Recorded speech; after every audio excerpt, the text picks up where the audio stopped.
اللہ الرحمن الرحیم۔ السلام علیکم سامعین اور ناظرین، آج اس ویڈیو میں ذکر کریں گے کہ خواب میں جبہ یعنی چوغا دیکھنے کی کیا تعبیر ہے۔ حضرت ابن سیرین رحمۃ اللہ تعالی علیہ فرماتے ہیں کہ چوغا خواب میں عورت ہے، اگر دیکھے کہ اس کے پاس فراخ اور پاکیزہ چوغا ہے تو دلیل ہے کہ اس کی عورت نیک رائے اور نیک سیرت ہے۔ اگر اس کے خلاف دیکھے تو اس کی عورت بدخواہ اور ناموافق ہے۔ اگر دیکھے کہ اس کا چوغا پھٹ گیا ہے یا جل گیا ہے تو دلیل ہے کہ مرد اور عورت میں جدائی پڑے گی۔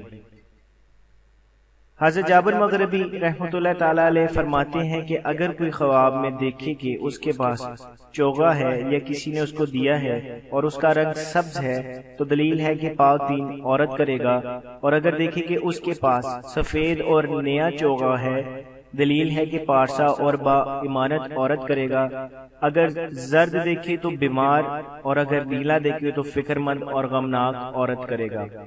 اگر سرخ چوغا دیکھے تو عورت عیش پسند ہوگی اور اس سے موافقت نہ کرے گی۔